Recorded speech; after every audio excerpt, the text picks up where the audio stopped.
बिस्मिल्लाहिर्रहमानिर्रहीम। अस्सलाम वालेकुम स्टूडेंट्स, उम्मीद करता हूँ सब खैरियत से होंगे। आज की वीडियो के अंदर हम लोगों ने कैम्ब्रिज ओ लेवल 1 का हम लोगों ने एक और क्वेश्चन को सॉल्व करना है जो पास्ट पेपर के अंदर आता है। इसी तरह के मजीद जितने भी पास्ट पेपर के अंदर जो इंपॉर्टेंट क्वेश्चन होंगे डिफरेंट आपके टॉपिक से रिलेटेड, तो मैं उसको लाजमी सॉल्व करूंगा।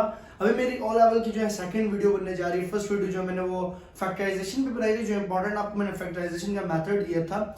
इसी तरह आज आपको एक्सपोनेंशियल इक्वेशन सॉल्व करना सिखाऊंगा, जिसमें हमारे पास एक्सपोनेंट में मतलब पावर में हमारे पास वेरिएबल इन्वॉल्व है x, एंड देन हम लोगों ने x की वैल्यू को फाइंड आउट करना है। इंतहाई आसान क्वेश्चन है, बस आप लोगों ने इस मेथड को समझ लेना ताकि आप लोग जिस तरह का मर्जी क्वेश्चन है आप सॉल्व कर सकेंगे। ठीक है, अब आप लोग कैम्ब्रिज के स्टूडेंट्स हैं ओ लेवल 1 के, तो मैंने ओ लेवल 1 का एक ग्रुप बनाया हुआ है प्लेलिस्ट स्टोरी, आप प्लेलिस्ट को फॉलो कर सकते हैं। ठीक है, देन उसमें मैं पास्ट पेपर की जितने भी क्वेश्चंस हैं वो सॉल्व करता जाऊंगा वन बाय वन। ठीक है, अब हम आते हैं इसके 27 की power x plus 2 1 divide by 9। देखें दो रूल्स में आपको समझा दूं। फर्स्ट रूल आपके पास ये, अगर बेसिस सेम हो, मतलब अगर बेसिस सेम हो और पावर बेशक डिफरेंट हो, सो आप ये वाला रूल लगाएंगे। For example a power n है ना, a power n and a power m, तो यहाँ पे डिफरेंट सेम आपके पास क्या है, सेम बेसिस है, पावर डिफरेंट है, तो आप इसकी पावर्स को सिर्फ लिख सकते हैं n is equal to m। ठीक है, ये फर्स्ट रूल हो गया। एंड सेकंड रूल क्या कहता है, अगर डिफरेंट बेसिस है, फॉर एग्जांपल बेसिस, अब मैं बताता हूँ ये अभी, क्योंकि यहाँ पे आपके पास रेसिप्रोकल फॉर्म में वैल्यू है, न्यूमरेटर और डिनोमिनेटर है, इसको भी सॉल्व करना सिखाता हूँ। अगर आपके पास ऐसे हो स्टूडेंट्स, मतलब डिफरेंट बेसिस हो, a की पावर n b की पावर m, मतलब डिफरेंट बेसिस है, सो आप क्या करेंगे, लॉग को बोथ साइड मल्टीप्लाई करेंगे, log multiply on both side. ठीक है, तो लॉग a की पावर n log b की power m, so n come the first of log a and m log b।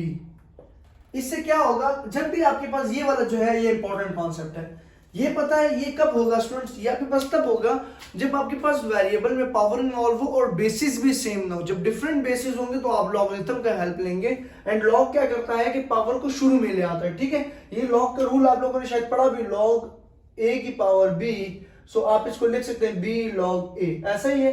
तो ये हमारे पास एक रूल है, तो ये, लेकिन यहाँ पे हमें लॉग की जरूरत है नहीं, क्योंकि बेसिस को मैं सेम कर सकता हूँ, क्योंकि 27 फैक्टर किस चीज का है, 3 का, मतलब 3 इन 9 are 27, 3 की टेबल में 27 आता है, इसी तरह 9 भी 3 की टेबल में आता है। लेकिन अगर मैं 27 को सॉल्व करता हूँ तो 27 का आपके पास एलसीएम क्या आता है, फॉर एग्जाम्पल यहाँ पे आ जाएगा 3 9s are and 3 3s are and 3 1s are, it's mean 3 की पावर 3 इज इक्वल टू 27। ये आ गया हमारे पास 3 की पावर 3।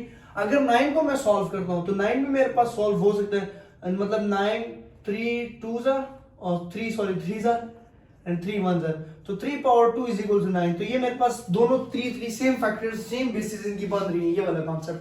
तो यही काम हम लोग यहाँ पे भी करेंगे। फॉर एग्जाम्पल अगर 27 है तो इसको मैं लिखूंगा 3 की पावर 3 और ब्रैकेट लगा लूंगा x प्लस 2 लिख लूंगा। ठीक है, इसी तरह मेरे पास अगर 1 डिवाइडेड बाय 9 है तो बेशक को मैं इसको लिख लूंगा 9 की पावर -1।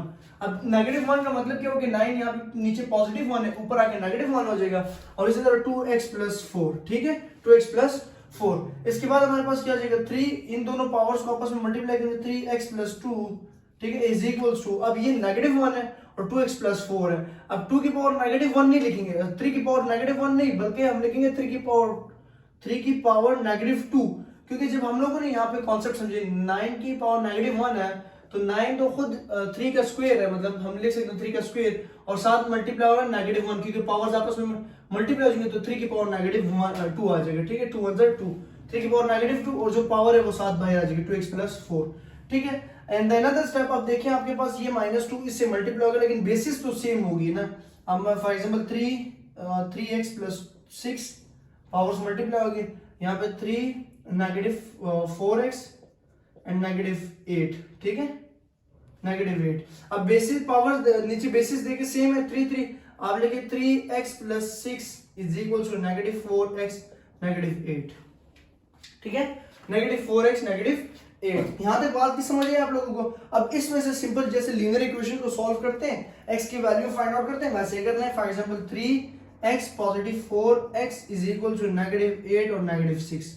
ठीक है, 3x plus 4x is equal to -8 and -6। तो इसके बाद आप क्या करेंगे students, 3x plus 4x 7x आ जाएगा आपके पास, एंड इसी तरह -8 एंड -6 आपके पास हो जाएगा 14, negative 14. And then another step is x is equal to negative 14 over 7, 7 1 and 7 2. So x is equal to negative 2. So x का आंसर क्या आ गया? negative 2. हम लोगों ने x के आंसर्स को फाइंड आउट करना था, तो x हमारे पास negative 2 आ गया. ठीक हो गया? negative 2. तो इस तरह आप किसी भी एक्सपोनेंशियल इक्वेशन को सॉल्व कर सकते हैं जब वेरिएबल हमारे पास आ जाएगा, इन्वॉल्व हो जाएगा. तो ये इंतहाई आसान आपके पास मेथड है. दो ही रूल्स आप लोगों को याद रखने हैं. अगर बेसिस सेम हो तो ये वाला रूल अप्लाई होगा. अगर बेसिस डिफरेंट हो, मतलब ज्यादातर ये होता है कि बेसिस डिफरेंट होती है जब क्वेश्चन डिफिकल्ट होता है, तो आप लोग लॉग अप्लाई करेंगे. जब भी आप लोगों के पावर में वेरिएबल इन्वॉल्व हो जाए, उस पावर को नीचे उतारने के लिए आप लोग लॉग को मल्टीप्लाई करें, आपका क्वेश्चन सिंप्लीफाई हो जाएगा. ठीक है. नेक्स्ट इस तरह की मजीद वीडियो के लिए मोहम्मद फैजान को दीजिए इजाजत. दुआओं में याद रखिएगा, अपना ख्याल रखिएगा.